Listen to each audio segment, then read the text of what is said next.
This terrifying serial killer kidnapped a 17-year-old girl who was able to brainwash and outsmart the serial killer. This is a case that you guys have been begging me to cover ever since I started posting. Bobby Joe Long had a terrible childhood like most serial killers do. His mother gave birth to him when she was only 17 years old, and then his father abandoned him and his mom when he was only 2. And Bobby's mom was a pretty bad mom, and Bobby had some mommy issues because of it. His mother was really neglectful, always out partying, leaving Bobby home alone, and then his mom would bring home these random men for like a hookup, a one-night stand. But the thing is, Bobby and his mother could only afford a 1-bedroom apartment, and Bobby and his mom shared the same bed, meaning that his mother was bringing home these random men and sleeping with them on the same mattress that her son Bobby was sleeping in. And somehow that's not the worst of it, because Bobby and his mom shared the same bed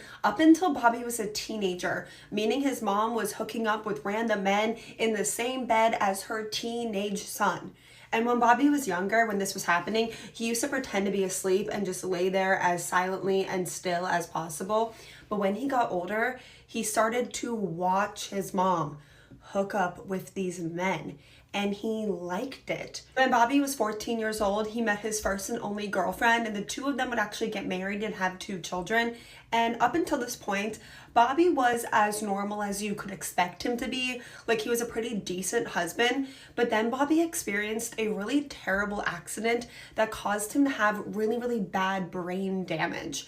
And after that, he was never the same person ever again. His personality completely changed. He was angry and violent and abusive towards his wife, and he would essay his wife multiple times a day. The abuse actually got so bad that Bobby put his wife in the hospital, and after she was released from the hospital, Bobby's wife actually planned to murder him, but changed her mind and just divorced him instead. Bobby is now single for the first time since he's 14 years old. He's in his mid to late 20s, and instead of just moving on, he decides that he just hates all women and becomes a serial essayer, like a serial R-worder. The exact number is actually unknown, but it's believed that Bobby essayed over 100 women and girls following his divorce. And then Bobby escalated his crimes from serial essay to serial killing. A majority of Bobby's victims were S-workers. They were just young women, sometimes trying to escape abusive situations, or single mothers just trying to make ends meet.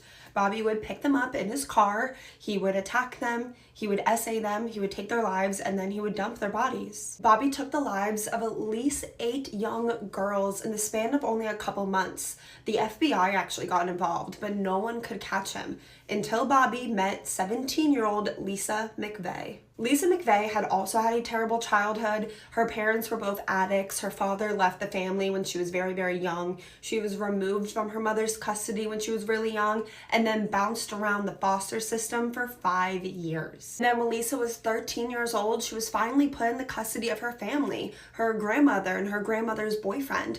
But that man was a predator and began to essay 13-year-old Lisa every single day for years. And that brings us to November 2nd, 1984. Lisa McVeigh is 17 years old. She's walking home from her late night shift at work. So she's walking home, it's late at night, she's completely alone. And Lisa that night actually planned to go home and unalive herself because she was at her breaking point. And at that exact same moment that Lisa McVeigh is planning to unalive herself, Bobby Joe Long sneaks up behind her, blindfolds her, and drags her into his car, where Bobby essayed 17-year-old Lisa.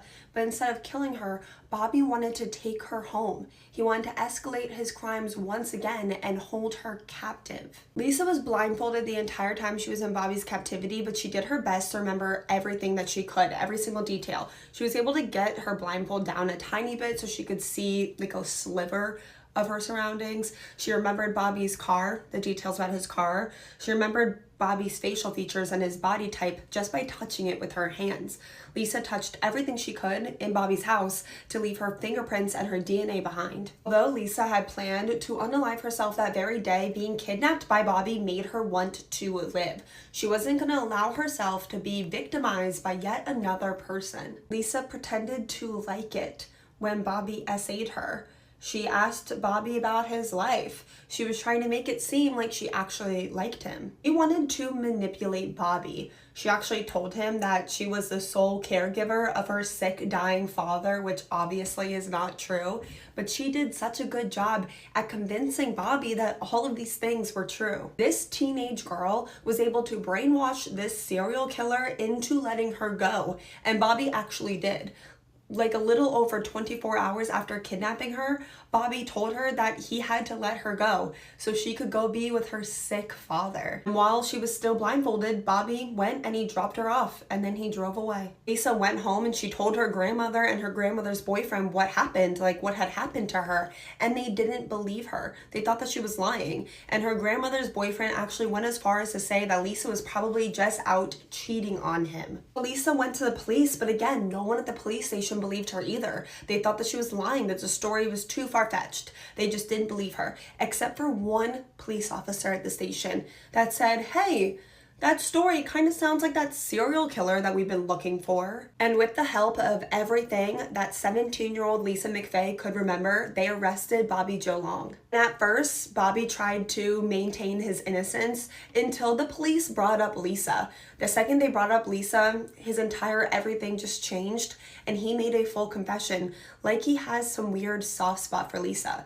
And up until the day he died, he would continuously say that he knew that Lisa was different the second that he kidnapped her. Bobby Joe Long was sentenced to death and executed in 2019, and Lisa was there for his execution. She went on to start her own family and a career in law enforcement because she wanted to help protect other children, which I think is a really beautiful ending to this horrific case. And that Lisa was so strong and so brave and able to do stuff that I don't think most adults would be able to do. And if you watched the end of this video, thank you so much. If you celebrate, I hope you had a very happy holiday. Leave all your thoughts in the comments. While you're there, please let me know what case you want to see me cover next. I will see you guys right here tomorrow for yet another video. And if you haven't yet, please check out the first episode of Hot in the Case. And the second episode will be out Tuesday, 2 p.m. Eastern. Love you.